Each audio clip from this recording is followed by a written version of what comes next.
தமிழால் இணைந்து இன்று இந்தியன் ஹாபி தமிழ் சேனலை 58,000 சப்ஸ்கிரைபர் அளவுக்கு உயர்த்திய நம் வியூவர்ஸ் அனைவருக்கும் இனிய தமிழ் புத்தாண்டு நல்வாழ்த்துக்கள். எப்பயும் போல் இன்றைக்கி பார்த்தீங்கன்னா ரொம்ப சிறப்புமிக்க ஒரு 2 நாணயத்தை பற்றி தாங்க பார்க்க போகிறோம். இன்றைக்கும் இது போன்ற தலைப்புள்ள நாணயங்கள் இருக்குங்கிறது நிறைய நபர்களுக்கு பெரிய லெவலில் தெரியாது. பொதுவாக நாணயங்களில் எத்தனையோ வகையான பிரிவுகள் இருக்குங்க. அப்படிப்பட்ட அந்த பிரிவுகளுக்கு ஏற்ற மாதிரி நாணயங்களோட மதிப்பு வேறுபடுது. அப்படிப்பட்ட ஒரு வகையான நாணயங்கள்லாம் இன்றைக்கி பார்க்க போகிறோம். குறிப்பாக இது போன்ற நாணயங்கள் பார்த்தீங்கன்னா புழக்கத்தில் இருந்தாலும் இது நிறைய நபர்களுக்கு தெரியறது கிடையாது. நிச்சயமாக இந்த காணொலியை முழுமையாக பாருங்கள். இதற்கான நிறைய வகையான ஆதாரங்கள், அதுக்கப்புறம் இதோட வகைகள், இதை எப்படி கண்டறியணுங்கிறத நிறைய வகையான ஆதாரங்களோட இந்த காணொலியில் பார்ப்போங்க. இன்றைக்கி நம்ம பார்க்கக்கூடிய 2 ரூபாய் நாணயம் இங்கே இருக்குது பாருங்கள். இந்த 2 ரூபாய் நாணயம் பார்த்தீங்கன்னா 2005 அறிமுகப்படுத்தப்பட்டதுங்க. இது 2007 வரைக்கும் தொடர்ந்து அச்சடிக்கப்பட்ட நாணயம். வேற்றுமையில் ஒற்றுமையை மையப்படுத்தி தான் இந்த நாணயமானது அத்தெடுத்து வெளியிடப்பட்டதுங்க. அதற்காக தான் அந்த பெஸ் சிம்பிள் மாதிரி இருக்கக்கூடிய அந்த சிம்பிளை பார்த்தாலே உங்களுக்கு தெரியும். இது துருப்பிடிக்காத இரும்பினால் தயாரிக்கப்பட்ட நாணயங்க. நாணயத்தோட வெயிட் பார்த்தீங்கன்னா 5.8 கிராம் வரைக்கும் எடை கொண்டது. பொதுவாக நாணயங்களில் எண்ணற்ற பிரிவுகள் இருக்குன்னு நான் இதுக்கு முன்னாடியே சொல்லியிருக்கேன். அதில் ஒரு முக்கியமான பிரிவாக பார்த்தீங்கன்னா இங்கேயே இருக்குங்க. இங்கே பார்க்குறதுக்கு இந்த 2 நாணயமும் அத்தசல் ஒன்றா தான் இருக்குது. ஆனால் இடதுபுறத்தில் இருக்கக்கூடிய நாணயத்தை பார்த்தீங்கன்னா வலதுபுறத்தில் இருக்கக்கூடிய நாணயத்தை விட கொஞ்சம் மங்கலாக இருக்க மாதிரி இருக்குங்க.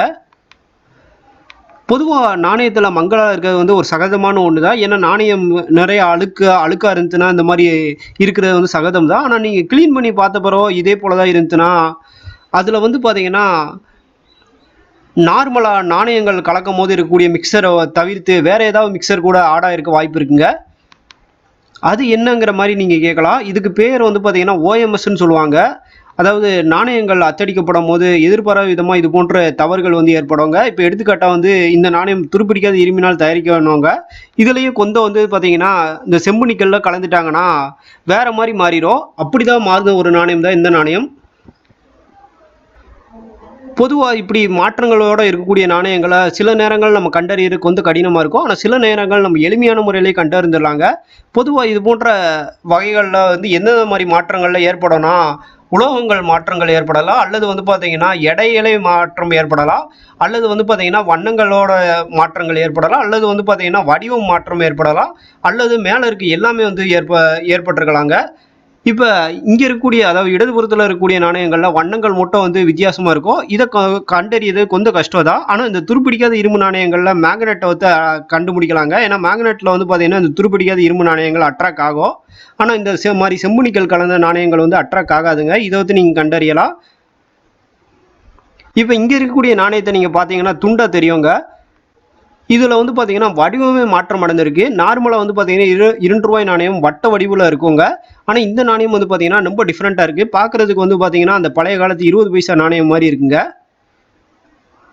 இதில் பார்த்தீங்கன்னா அந்த டை அதாவது அந்த 20 பைசாவுக்கு உபயோகிக்கக்கூடிய ஒரு வகையான டையை பார்த்தீங்கன்னா இந்த 2 ரூபா நாணயங்களில் உபயோகிச்சிட்டாங்க. அதனால தான் இது இப்படி இருக்குங்க. இப்படி இருக்கக்கூடிய நாணயங்களை பார்த்தீங்கன்னா OMS நாணயங்கள்னு சொல்லுவாங்க. இந்த மாதிரி OMS நாணயங்களுக்கு மிகப்பெரிய லெவலில் மார்க்கெட் இருக்குங்க.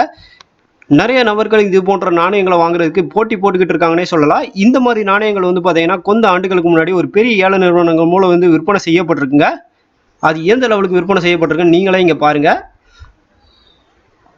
7,000 ரூபாயிலேருந்து 10,000 ரூபா வரைக்கும் போகணும்னு எதிர்பார்க்கப்பட்டு 7,000 ரூபாய்க்கு விற்பனையாக இருக்குங்க. இப்படி எண்ணற்ற OMS நாணயங்கள் பெரிய லெவலில் விற்பனை ஆகிக்கிட்டு தான் இருக்குது. இது போன்ற நாணயங்கள் இருக்கிறது கூட நிறைய சேகரிப்பாளர்களுக்கு தெரியாதுங்கிறது கொஞ்சம் கஷ்டமான ஒரு விஷயம் தாங்க. அதனால தான் நம்ம வியூவர்ஸ் எல்லாருமே இந்த மாதிரி விஷயங்களை தெரிஞ்சுக்கிறதுங்கிறதுக்காக என்னோட சேனலில் தொடர்ந்து பதிவு பண்ணிக்கிட்டு இருக்கேன். அடுத்ததாக இங்கே இருக்கக்கூடிய ஒரு 2 ரூபாய் நாணயங்களை பாருங்கள். இதுவும் பார்த்தீங்கன்னா ஒரு OMS நாணயம் தான். 2017 இப்படி சில நாணயங்கள் வெளியிடப்பட்டிருக்குங்க. பார்க்குறதுக்கு பார்த்தீங்கன்னா தங்க நிற வண்ணத்தில் இருக்கும். நார்மலாக பார்த்தீங்கன்னா வெள்ளி கலரில் தான் இந்த 2 ரூபா நாணயம் இருக்கும். அதாவது இந்த வலதுபுறத்தில் பார்த்தீங்கன்னா உங்களுக்கு தெரியும். வலதுபுறத்தில் இடதுபுறத்தில் இருக்கக்கூடிய 2 நாணயங்களையும் ஒப்பிட்டு பாருங்கள். எவ்வளோ டிஃப்ரென்ஸ் இருக்குது பார்த்தீங்களா? ஏன்னா இதுக்கு முக்கியமான காரணம் பார்த்தீங்கன்னா 5 ரூபாயில் கலக்கக்கூடிய அந்த வண்ணங்கள் பார்த்தீங்கன்னா இந்த 2 ரூபாயில் கலந்துருச்சுன்னே சொல்லலாம். அதாவது